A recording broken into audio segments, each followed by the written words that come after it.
The James Show Podcast. We're going to have a fun show today because they give me so much fun material to work with. The bombings must have gone really good in Iran. Things must be going really good at the NATO summit because all the reporting and the questions that people are focused on, and when I say people, I mean the loaded, biased, regular actors here, they're focused on this dumb daddy comment. Were you listening to the Vince show when he was talking about this? If you're just joining us, I can get you all caught up. He's at, when I say he, President Trump is at the NATO summit. The guy who's running NATO these days, Secretary General, or whatever they call him, Mark Rutte. And you'll hear Trump speaking here, but listen for Rutte's comments because he doesn't really call Trump daddy. He just says, sometimes daddy has to say some strong words. And it's almost like a metaphorical. I mean, I guess it's like associated with Trump. But it's not like a big important part of the point that was being made. I just want to point all that out because the focus on it is going to kind of bewilder you. It's a very strange the things these people choose to focus on. I mean, we may do papers on it, Marco. Maybe we're going to do papers. I don't even know if you need them. They're not going to be fighting each other. They've had it. They've had a big fight, like two kids in a schoolyard. They fight like hell. You can't stop them. Let them fight for about 2-3 minutes. Then it's easier to stop them. And then Daddy has to sometimes use strong language. You have to use strong language. Every once in a while, you have to use a certain word. I think we have to join the house. Yeah, so Daddy has to sometimes use strong language. He didn't say Trump's my daddy or my daddy is Trump or Daddy Trump or anything together like that. It was really metaphorical. He wasn't really even calling him daddy. Now, you're saying, James, why are you focusing on it? Well, hang on. We'll get to that. Because Rutte, the Mark guy, he spoke a little bit later. First question he was asked, some lady from Sky News was asking about the daddy comment. Deborah Haynes from Sky News. Hi. Hello. Hi, Deborah. The language that you have used when talking to Donald Trump has been notable because of its flattery. Today you called him daddy and you sent a text message to him that was gushing with praise. Is this the way that you feel that you have to act when doing business with the US president through flattery and praise? Isn't it a bit demeaning and doesn't it make you look weak? No, I don't think so. I think it's a bit of a question of taste, but I think he's a good friend. And when he is doing stuff which is forcing us to, for example, when it comes to making more investments. Would you ever think that this would be the result of this summit if he would not have been re-elected president? Do you really think that the 7 or 8 countries who said, somewhere in the 2030s we might meet the 2%? We've now all decided in the last 4 or 5 months to get to 2%. So doesn't he deserve some praise? Yeah, isn't it demeaning to speak in such glowing terms about President Trump? That's your question? Isn't that kind of demeaning for you to be saying nice things about the President of the United States? Do you ever ask that when it's a politician that you agree with? Isn't that demeaning when you get positive comments from the global community? No, that's not demeaning. That's what you want. Did any of these people ask Obama, isn't that demeaning? Isn't that demeaning when you get all kinds of praise like that? And so, okay, she asked one question about it, big whoop. Well, no. Doesn't stop there. Same lady asked the same daddy question when it was Donald Trump later at the podium again. So remember, you have access here. This lady working for Sky News has access to 2 of the most powerful guys on planet Earth. One of them, the guy who runs the most powerful country on the planet. The other guy runs the world's most powerful military alliance on the planet. And you're asking about these sort of one-off, metaphorical, doesn't mean a damn thing comments again. Hello. Deborah Haynes from Sky News. Thanks, Deborah. Mark Rutte, the NATO chief, who is your friend, he called you daddy earlier. Do you regard your NATO allies as kind of children? No, he likes me. I think he likes me. If he doesn't, I'll let you know. I'll come back and I'll hit him hard, okay? No? He did it very affectionate. Daddy, you're my daddy. But to ask this question twice is insane. There are so many important issues falling under the umbrella of a NATO summit that could help inform your readers, could help you get to the bottom of the issues and the story that you're there to report on. But you're not there to report on the story. You're there to try and set up a scenario where Trump says something that can be used out of context or reframed in a headline-grabbing way. You're there to what? Generate clickbait? Because you could be asking about, the wars that are going on, or the conflicts, the rebellions, the bombings, Gaza, Iran, nuclear proliferation, embargoes, blockades, economic sanctions, the price of oil. You could have asked about refugees, mass immigration, tariffs, deportations, trade deals. Was the bombing in Iran even effective? But you ask about this goofy daddy comment twice? And so if you think she's just dumb, no, she's not dumb. She's suffering from Trump derangement system. This is what it looks like when you forego all these other actual serious issues and you use what precious little time you have to ask a question on behalf of your readers, your viewers, your countrymen. You're trying to get a gotcha statement so you can take Donald Trump down a peg, your perceived political opponents, so you can take them down a peg. What does that tell you? Bombing must have worked. Bombing must have gone really good, because if they had something legit to criticize, they'd be criticizing that. If they got these daddy comments, really? All right, well, hey, round of applause. Things must be going swimmingly over there. Things must be going really good at the NATO summit. So let's go ahead and open up the phones here. 800-288-9227, 800-288-9227, because, we can have the real discussion on whether or not you think the ceasefire will hold, but I just don't trust this reporter, and I don't just trust this reporting. I don't trust these new headlines where people are running around, there's a leaked report from the intel community saying the bombing in Iran was a dud, nothing got blown up, and Trump's lying to you. Don't believe it. Don't believe it. I'll explain it next. Do you believe these people for 5 seconds about anything political anymore? 800-288-9227. 800-288-9227. 9227. Coming up this Sunday evening is the next James Show listener meetup. I'll be doing a comedy show with the great Alex Stein from the Blaze TV at Hyenas in Dallas. Doors at 6, shows at 7. Need more info? Just reach out to me on social media. I'll let you know. I'm James Parker. It's News Talk 820 93.3 FM WBAP. More than 1 in 4 Americans say they need to make at least $150,000 per year to live comfortably. We'll talk with a bank rate economic analyst about that at 6:47. And triple-digit temperatures are coming to North Texas, so how do we protect ourselves from a very expensive visit to the ER? We're going to talk to an expert at UT Southwestern about that at 7:47. I'm Ernie Brown. And I'm Carla Marion. Monty Cook has your news headlines at the top and bottom of each hour. Julie DeHardy has your traffic, and Chief Meteorologist Brad Barton has your weather on the ones, and Hal J has the laughs. Tomorrow morning, 5 till 9, only on the WBAP Morning News on News Talk 820 and 93.3 FM WBAP. Hey, homeowners, you know that the incentive for insurance companies is to take in as much premiums as possible and to pay out to homeowners as little as possible. James Parker here for Blue Ribbon Roofing. They know how to work the system. They've done it thousands, plural, thousands of times. And if you go to blueribbondfw.com, don't just believe me, go to the reviews section. And you can see a lot of these reviews are kind of short, but that's exactly what I'm talking about. Here's one from April 3rd. John, Tish, and Trevor taught us how to get our roofs paid for by the insurance company. Blue Ribbon is the best. That's Julian from I don't know where, because he didn't leave a location.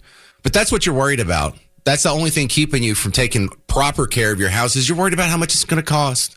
Well, Blue Ribbon Roofing can help you with that. They won't tell you need a new roof unless you really need one. A lot of these reviews are showing that they come out, do an inspection, give you a high five, and leave. That's what they did for me. That might need a little patch here and there, but if you do need a new roof, they can help you with that insurance process to make sure they don't short sheet the bed on you like that. That's their incentive. That's what they're trained to do. Blue Ribbon Roofing can help you get around that. So trust my guys. It's a family-owned company, John, Tish, and Trevor Hopkins. Go to blueribbondfw.com. If you need a new roof, say you heard it on the James Show, you get a free ridge vent ventilation upgrade. blueribbondfw.com. We have some strange coverages going on. We're at war, and there's many battlefronts that NATO is facing right now, some of which are adjacent to its interests. The whole Gaza thing, the Iran thing, all the fun that's happening with Ukraine and Russia. I mean, that totally sarcastic tongue-in-cheek. And the media gets focused right down on just a one-off comment from the head of NATO where he metaphorically referred to Trump as daddy. And I am just marveling at how dishonest and politically focused these reporters are. So here on the home front, you have our own version of, what was her name? Diane from Sky News. Deborah, what did Deborah? We have over here a report that the Iranian bombing was a complete and utter failure. Didn't collapse anything. If it set Iran back, maybe months at the most. Well, all it takes is one person to report it, and then everybody else can run with the same error and then just put report say, or as reported by this lady on CNN. But when I say this lady on CNN, her name's Natasha Bertrand. Now, I know you don't know that name, but the good people at newsbusters.org did a little bit of research. This is the same lady that broke the very important story in October of 2020 that Hunter Biden's laptop was probably Russian disinformation. That was her. That was another one of her big breaking stories. But this is exactly what I'm talking about. She got that wrong. She was telling you Biden was sharp as a tack up until a year ago. Now, after she's proven to get this wrong, she's still going to have her job. Not only is she going to have her job, she didn't get a big scarlet disinformation letter put on her chest. That's a literary reference, Garrett. She still has her job. People still take her reports as if she's credible after breaking what turned out to be just a ridiculous hoax. Yeah, the Russians set up Hunter Biden with the laptop full of disinformation. Yeah, they stole a bunch of videos from him, smoking crack with hookers and guns, put them on a laptop and left it down the street in Delaware. Sure. 800-288-9227. This is Gregory in Dallas. You're on WBAP. What's up, dude? Hey. All right, so just right off the bat, first question. So do you support calling another man daddy? I mean, I'm not necessarily for it or against it. I mean, we said Puff Daddy like 1,000 times in the last month. Well, let me rephrase that a little bit. Do you support the NATO chief calling Trump daddy? I'm not even sure if it's accurate that he called him daddy. He used the metaphor, sometimes daddy has to use strong language. And so that means, you're daddy in this case referring to Trump, right? Well, it could be referring to him. It could be referring to Pete Hegseth or Marco Rubio. It could be referring to our generals or the guy who dropped the bomb himself. Okay, because it seemed from your language that you were thinking they were talking about Trump and that you were saying that, yeah, he's deserved to be called daddy. Well, Rudda, when he was asked about it, says Trump deserves some praise for what he's done. There's nothing less about him and more, I think, what I'd heard you say. Well, look, to be fair, I don't think it would change my opinion much if he was called daddy. What'd he do if he did get called daddy? I'll agree with you there. Who gives a hoot about what somebody calls Trump? I care more about what he's actually doing in office, which is pretty debatable at best. Well, with this Iran thing, this looks like it's kind of working out in his favor. You don't like shutting down the border? It depends on how you're doing it. I'd say the way he's doing it, is doing nothing but causing labor shortages. Yeah. Okay. So I can hear that you don't like Trump, but you're sort of just dancing around it because you don't want that to taint people's perception of your criticism. But go ahead and get it out. You're not fooling anybody. You don't like Trump. No, I mean, my opinion of Trump is not the matter at hand. It's my opinion of his policies. That's what politics is supposed to be. I know. Of course it's supposed to be. That's why we're making fun of this lady for not asking anything about the policies, not asking about the wars at hand or the oil, the price of oil, the economic impacts, how effective the strikes were. You got to keep in mind there, look at the type of, when people do ask those kind of questions, look at how Trump responds to them. Yeah, you're deranged. You have Trump derangement syndrome.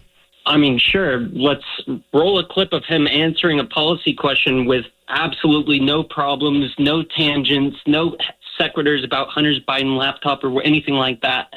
Why? Because if I do it, you'll just move on to the next thing. I mean, I'll be singularly impressed because I'm unaware of any such event. Cool. So when I play this right now, when I'm done, you're going to say, I'm sorry, James, I'm terribly misinformed in my opinions. Are you going to do that, or are you just going to move on to the next thing? I will absolutely say I am impressed. With all of that being said, this cannot continue. There will be either peace or there will be tragedy for Iran far greater than we have witnessed over the last 8 days. Remember, there are many targets left. Tangent. Yeah, so this... Not really answering the question. That was just an answer to a question. I just played... Were you just talking over that whole thing? Because I potted you down. No, I didn't hear any sort of quote. Here we go. With all of that being said, this cannot continue. There will be either peace or there will be tragedy for Iran far greater than we have witnessed over the last 8 days. Remember, there are many targets left. He answers direct questions all the time. Sometimes he's flighty. Sometimes he chases rabbits. What's the policy that he's just laid out there? What is his goal? What is his what's he trying to accomplish with the bombing? Foreign policy that he's laying out. Like traditional foreign policy that the U.S. Peace government or there's more bombings. That's pretty simple. That's pretty straightforward. Okay. Yeah, you're telling two people, hey, you guys are going to be peace, otherwise we're going to bomb you to high hell. I guess you could. Okay, so here's the part where you prove that you don't have Trump derangement syndrome by apologizing for being wrong in your previous statement. I mean, I apologize for not being a little bit more on your wavelength with this one, but I don't really view what you just played as a clip as policy. What do you have to hear? I have a whole laptop here just waiting. Yeah, let's make it simple, because if you're talking about economics, it's real easy to identify policy. So if you want to play a clip of him speaking clearly about a policy that he wants to implement, and especially if he followed through on implementing said policy, I will go, you prove me wrong. Anything about the tariffs, dude. Anything about the tariffs. Have those been beneficial? You didn't. That wasn't part of the. See, you're moving the goalpost. All right, you're moving the goalpost. I did move the goalpost there. I should have added on that it's beneficial to the American people. No. See, that's a subjective criteria. So all you have to do is, even if I play him making specific policy statements and following through with them, you'll be like, oh, but it's not beneficial. See, do you not notice how you move the goalpost? Do you not notice? I will be nice here, and I will say you are right. He has made policy statements in the past. He has even made policy statements that he has followed through on. I would say that of the very few policy-based statements that he's made, most are highly controversial, and there's very much room for debate. You're not...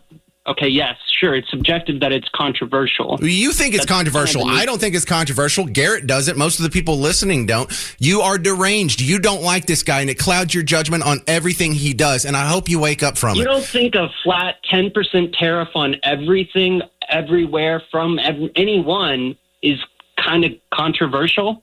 Controversial? No, it's not my preferred policy, but it's not like, oh my God, we're dealing with literally Hitler.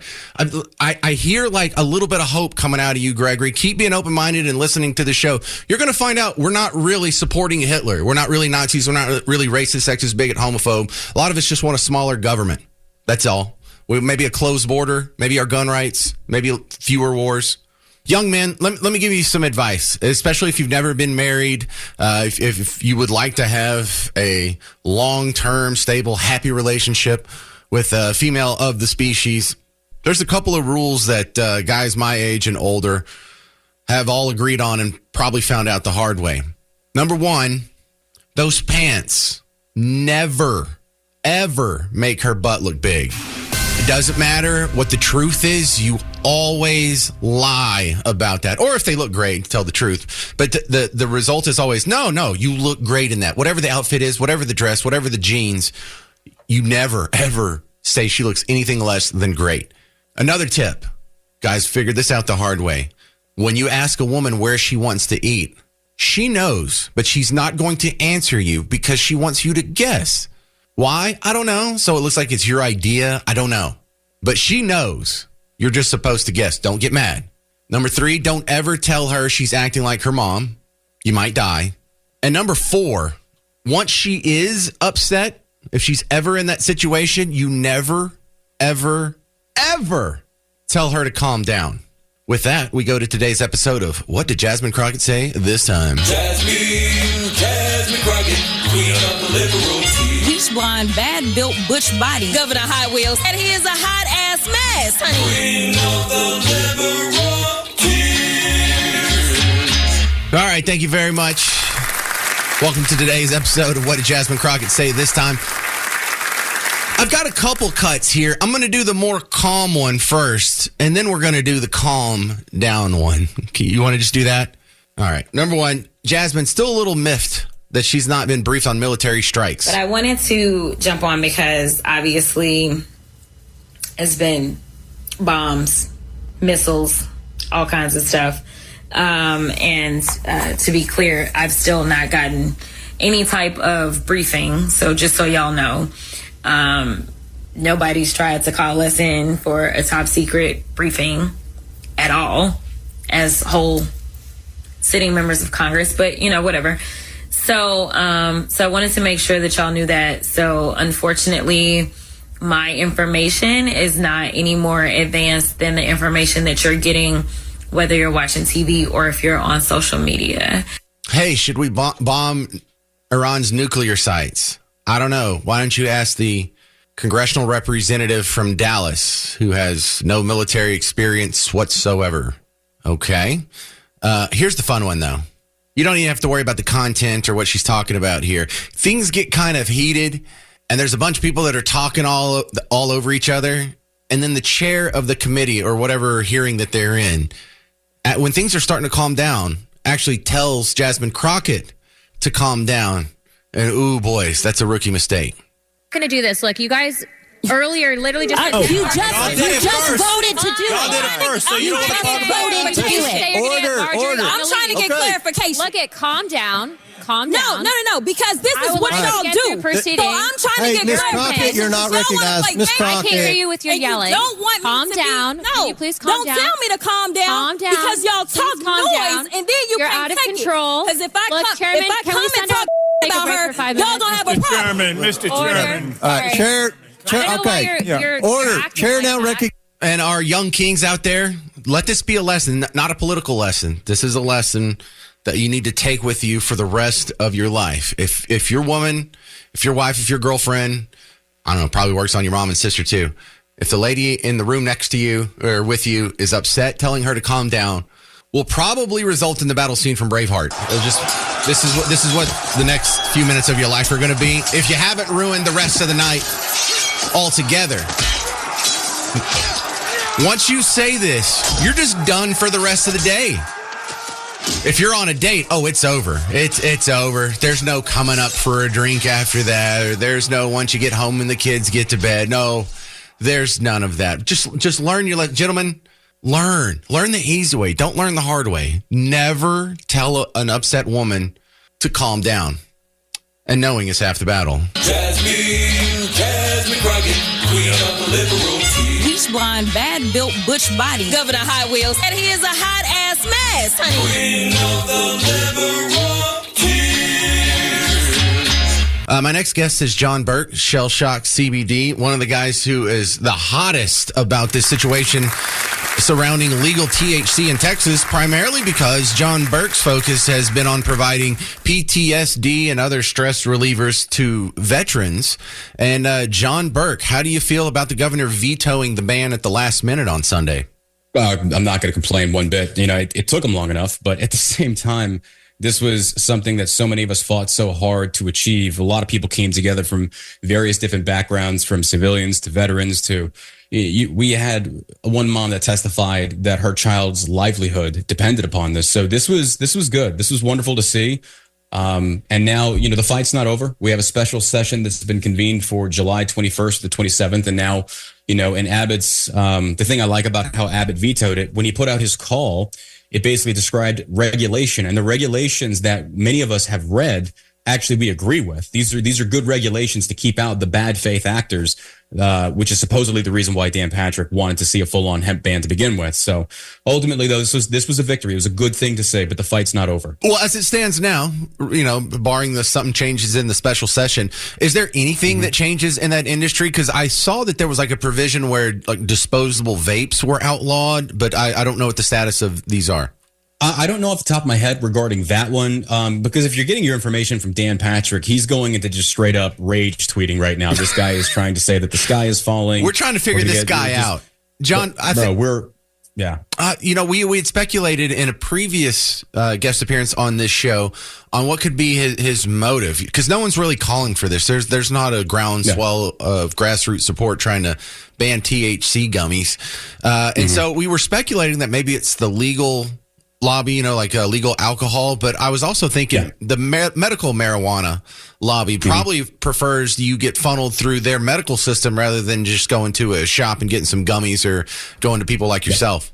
100%. 100%. That's why, at the same time, well, number one, SB3 was used as a hostage bill for spending and other things. You can go look at Twitter right now. Go look at the state representatives and look at their Twitter accounts.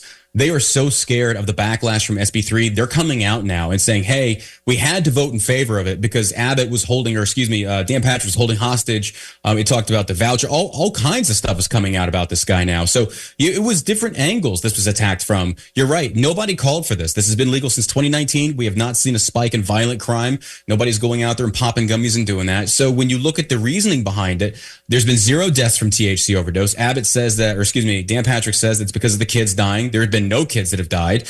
And the individual isolated incidents they're using as a means of trying to demonize the industry is these one-offs where these children, who, by the way, were 20 years old, 21, everyone that came to testify, were engaged in consuming it in high amounts. And they're saying, I had a psychoactive effect. It's yeah, that's called getting baked, dude. What did you think? You're going to go out and down a fifth of Jack and you're going to be sober?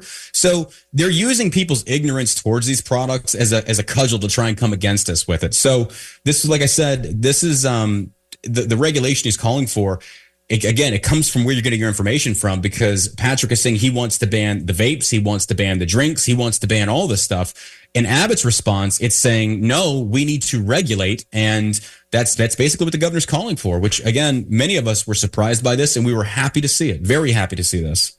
You're listening to John Burke from Shell Shock CBD. So I'm kind of surprised at how optimistic you sound. This thing got thumped in the regular session. What makes you so sure it will survive the special session? Well, special session, and again, I'm not a lawyer, man. I'm not going to even sit here and pretend like I am a constitutionalist lawyer, but I've done so much reading on this in regards to Section 4. It was Article 8, I think it is. And it talks about when a special legislative session is formed, that the veto, say, for example, SB3 being one of the top of the list, you can introduce new legislation, but it has to revolve around what the veto is put out for, the reasoning why the governor said it. Therefore, it has to be regulation based. It cannot be a full ban. I think what Dan Patrick is trying to do is convince people this is what he's trying to save face. So unless I'm wrong on this, and if I am, I do want to be corrected, because I'm not trying to celebrate an early victory. That's why we have to show back up at the Capitol to testify during this next session, because what I think Patrick is instead going to try and do is regulate the absolute crap out of it.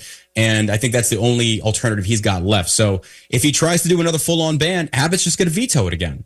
It wouldn't make sense for him to reintroduce a different version of an SB3, because Abbott will be like, here's the deal. He references Arkansas, it's not a full-on one case. You got Dan Patrick referencing that, saying, oh, they just won. It's a completely banned. It's an injunction. It's not finished. And he is intentionally withholding this information and trying to use these inaccurate examples to bolster his narrative. Everything this guy has said has been a lie. When he tossed the bag of THC stuff at the one reporter, said, go home, take this, see if you wake up in the morning. That was a flat-out lie. You could consume that entire bag. You can't die from THC. If you're listening to the sound of my beautiful, dulcet voice, pull out that handy Google foo and go do some research, and you're going to see this guy is a blatant liar. So everything that he says, of course, you have to take it with a grain of salt. But the bigger picture that we're seeing is now it looks like the state representatives in the legislature are potentially turning against old Dan Patrick now, because he can't tie up other bills using SB3. Now it's going to have to be debated and discussed, and he's not holding anything over anybody else's head now. So a lot of politicians were nervous before because, again, intense backlash. Careers are being threatened. People are saying, if you vote in favor of this again, you're done. We've already went after so many different representatives by saying, if this is where you stand, you don't represent the will of the majority of the people, and you will be voted out. We will come after you. We will back your opponent. Or for conservative voters, we'll stay home. Because what's the difference at this point? If you're a Democrat or Republican, what is the difference at this point? But I think, quite honestly, is that we have a lot of legislatures on our side, but it's Dan Patrick that is the toxic leader that needs to go. You get rid of him, and replace him. And of course, Dan Patrick's out there saying that we're cartel members now, so he's probably thinking that we're going to bump him off or something. Sure. But if you can remove the head of that snake, I really feel like the Texas representatives will be able to vote more in a line with what their voter base is calling for, or rather, that what we didn't call for.